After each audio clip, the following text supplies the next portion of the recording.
is great to see you again. I just saw you, I think, in Boston with your sis at the. What'd you think of New Balance facility? Pretty Oh my cool, goodness, huh? it is so nice. Like, it was huge. I loved like the track, and it was really nice. I'm happy that I had the opportunity to run on it.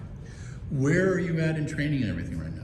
Right now we're preparing for the outdoor season. So Okay. right now we're just literally gearing up. The goal obviously is Budapest. So right now that's gonna be the main focus. I'm gonna probably open up a little later in the season, just to kind of get ready for when it matters. So that's kind of the goal.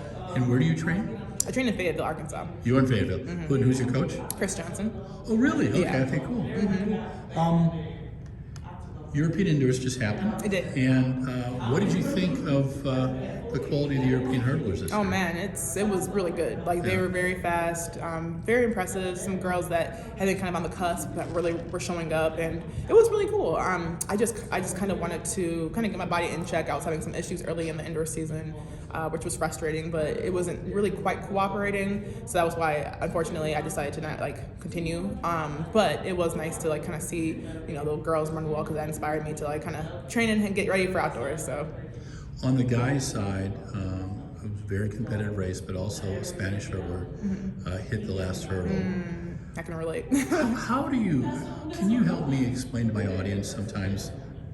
They see you guys getting over the hurdle so smooth, or maybe bumper hurdle, but you got to be careful. You do. And it just happens sometimes? Is that what should I explain? I would say it just happens sometimes if you're not like, quite perfect over the hurdle, or honestly for me, in outdoor Europeans, it happened with a cramp. So I had started cramping right beforehand, and then my leg just didn't feel the right way, and then I just didn't hurdle over the first hurdle right, and so I hit hurdle 2. So anyways, it's essentially such an art of just like getting it right at the right time, and if you're not in that correct rhythm, you can definitely hit them, and it definitely throws off everything, and it's hard to really come back from that sometimes. What is the difference between the 60-meter hurdles and the 100 hurdles? The biggest thing is a start, and that's something I'm still working on. And if you're not like precise with how fast and quick you're getting out, to be honest, the race is pretty much over, because as you know, it's only 7-8 seconds. So it definitely, if you have to work on that, and that's something where every time I do indoors, the focus is working on my start for outdoor, and so that's like the main thing. But with outdoor, you have a little bit more leeway to just like kind of get it together if you make a mistake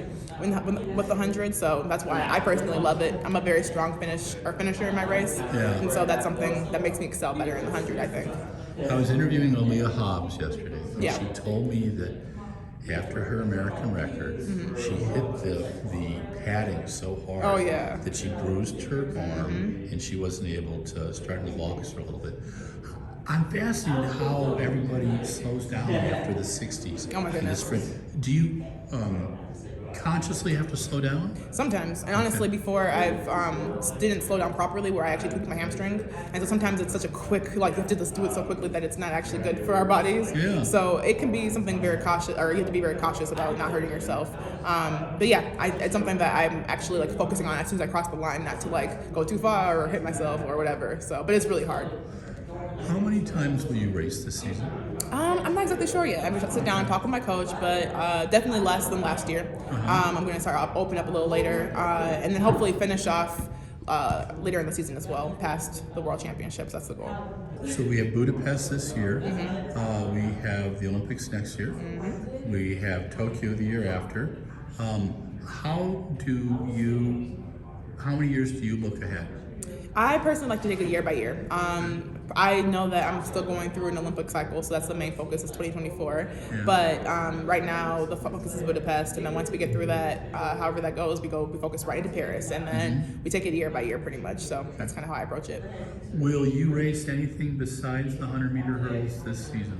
Right now, the hurdles is probably the main, and if I do, it'll be like 100 dash or 200 just to train. Sure. But those are the two mains that I would just do just for a training perspective. Now, you compete for the British team. I do. Will you be selected, or do you have to?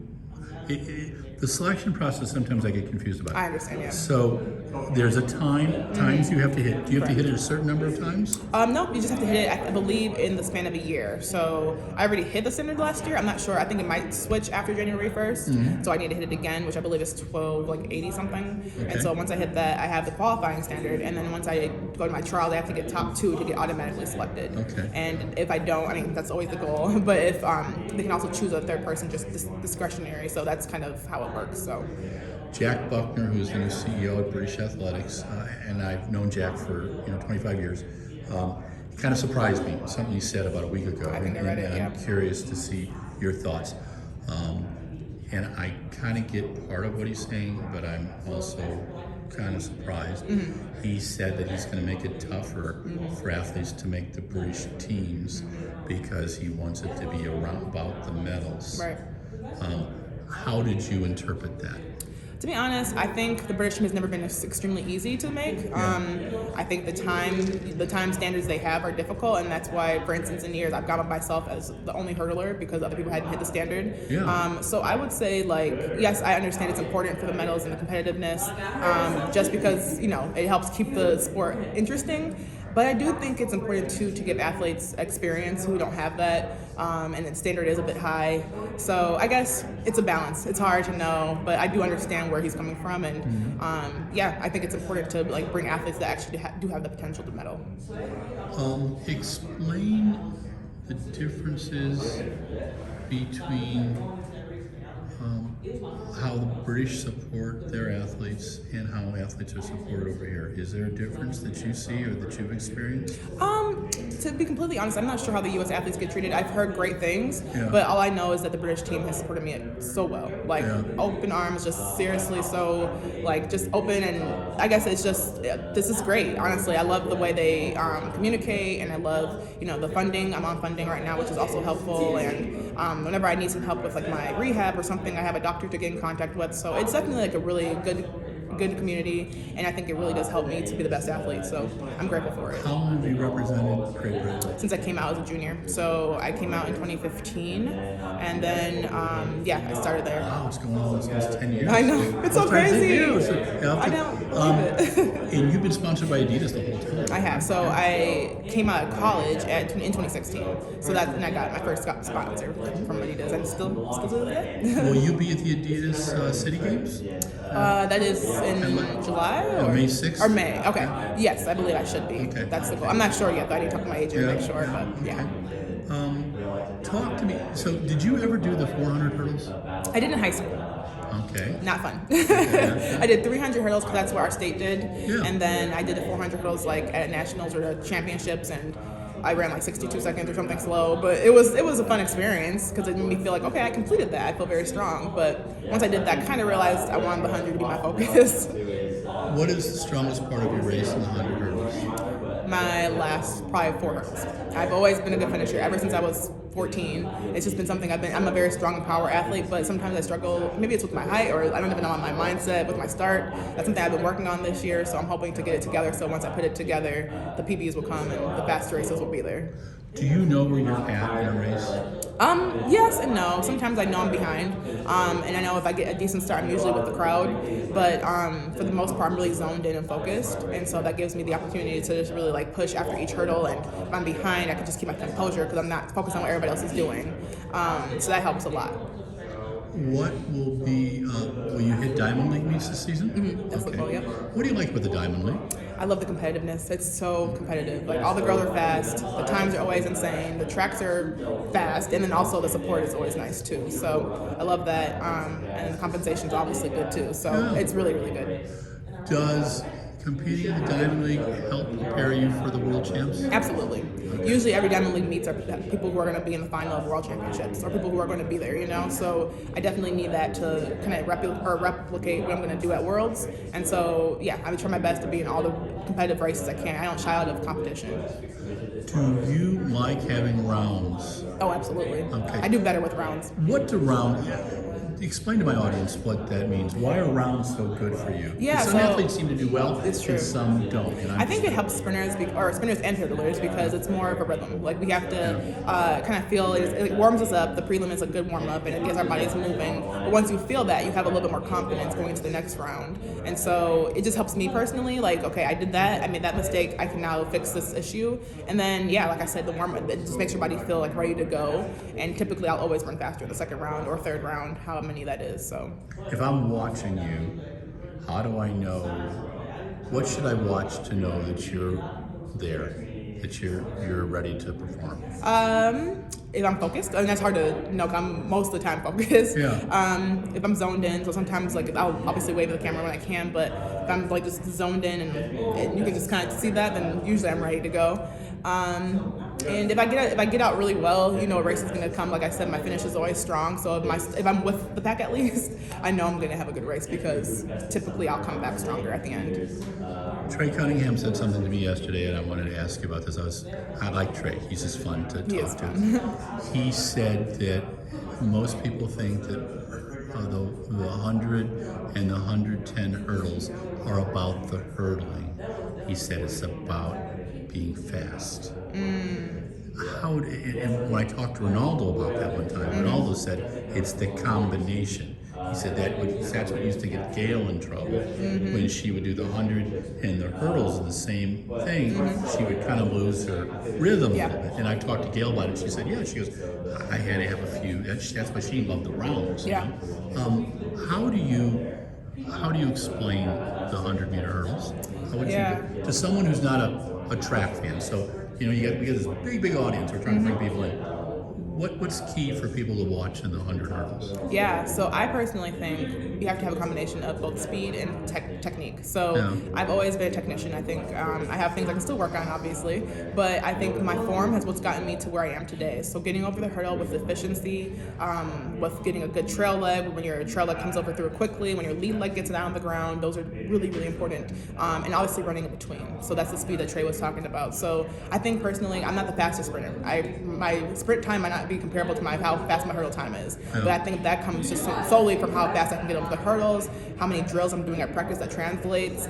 And so from my personal standpoint, I think you have to have both. But I personally think that technique might be a little bit more important than the speed. That's just my opinion. What are your goals for 2023?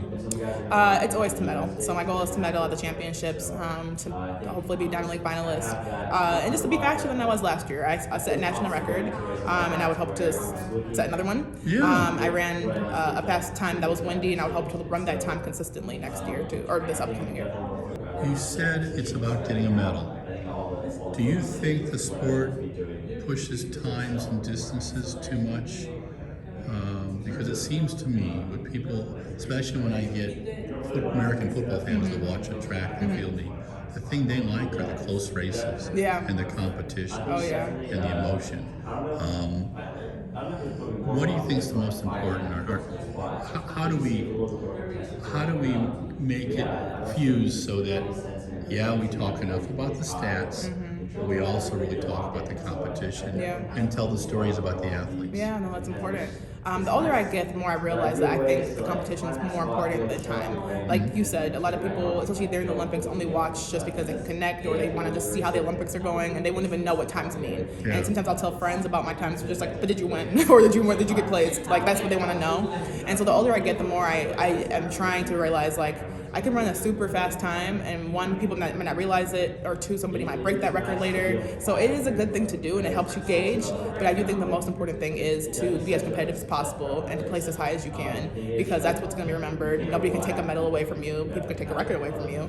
And so I think that's that's important to me. And for instance, I ran in the World Championship final last year, which was the fastest race in history, and I still finished fifth. I ran a time that I've never run before, and times that would have maybe even won it in the past, and it didn't. It didn't place top three. So just to look at it like that, in that perspective, sometimes it really is just about being competitive, because times you can run fast and still not do something. So that's kind of like where I'm coming from. So I'm going to make you the head of NBC Broadcasting for a day. You're in charge of coverage of the World Championships. What would you do to enhance people's viewing of the hurdle races? It's a great question. I think I would want to explain the hurdles a little bit so people understand it, because people are always like, oh, but what do they do here? They don't really understand exactly what's happening or what the times might mean. So maybe acknowledging okay, here's the history of the hurdles, and so people actually know what kind of races we're having, And then I also would probably just tell stories. So if an athlete maybe went through something traumatic, or had something that they were struggling with last year, but they're now doing this year, it's just sharing that, because people can relate to those stories. And as athletes, we only are seen as athletes, and it's just nice to be able to see more of that person. So what's the question I haven't asked you that you want me to ask about how you run, how you compete? I think you did a great job. I mean, a big portion, I guess, is like my strength as well, how strong I've been like in the weight room. That made a really big impact. How often do you work out in the weight room? I do 3 weeks. So I used to do 4, but I've been scaling back to 3. But I think it really does help. I've always been a power athlete, and I think that always helps my strength, and that always just helps me finish races stronger, and it helps me get through rounds, because it's important to be fast, but if you don't have that strength to like, do it over and over and over again, then you're not going to make it to the last round. So do you do free weights? Yeah, I do free weights, I do Olympic lifts, all that. Do you do core work as well? Oh yeah, the core is super important, especially in hurdling, because if your core is not strong, you're not going to get over the hurdle effectively, because it has to be all strong and powerful. Do you do plyo work? Yeah. And medicine ball too? Yeah, so I do plyo. I don't do it as much just because of some knee issues I have. Yeah. So, but I will do it, and yeah, med ball twice a week kind of thing. Like we do that a lot. So some coaches have told me it's the attention to detail that makes a difference when you've got people so close in a race. Is that, do you go, okay, does it give you confidence to know, okay, for 16 weeks I've been doing this, and I've been doing this, and it's really gone well, and I've had all these races. Is that what you play through your head before a big race? Yeah, I think it really helps to know preparation. So if I haven't prepared well for me, I'm usually a little more nervous than if I had. Yeah. So I have to, like, knowing all the work that I put in really does give me confidence, knowing, okay, even though I'm nervous, I put in the work, and then the race is the fun part, really. And so remembering all the things I've done in training and all the grueling sessions, and that's what brought me to this point, is what gives me a little bit like, okay, I can do this. And then also my faith. I mean, it's not really, for me personally, it's not always about what I'm doing, but what God's doing in my life. And so that really helps to play a part too. Like, I can only do so much in my own strength, and He can come in and actually take over when it comes to that. So letting go and letting Him control that. What do you want to do after you stop racing? It's a great question. I would love to do like some type of educating or coaching in some way. I really love teaching, so I went to school for education. But I don't know if I'm going to be in the classroom quite yet. I would love to just like teach in a broader scale. So whether that's online teaching or educating people on the track, or in just athletics, personal training, whatever that looks like. Yeah, that's something I think I'd be more interested in. And then starting my own business. I've always wanted to be an entrepreneur, so that's one of my goals. How much longer do we see you compete? Are you just taking it year by year? Year by year. So we'll see. Yeah, I'm going to reevaluate like every year and see how it feels. But yeah, I mean, I'm also 29 now, and I realize at some point I'm going to have to stop. But as long as I can go, I'm going to try. So. Are you still enjoying it? I'm 28, excuse me. Right. Yes, I am enjoying it. I do love it. Cindy Sember, you survived 18 minutes with me. You did a great job. Thank you very much. It's always great seeing you. Yes. We're with Cindy Sember. She is a British Olympian. She has made World Championship finals. She has made the European champs medals, and she has done the Commonwealth Games medals. And she's always a fun interview. Thank you very much. Thank you so much, Larry. It's nice to see you.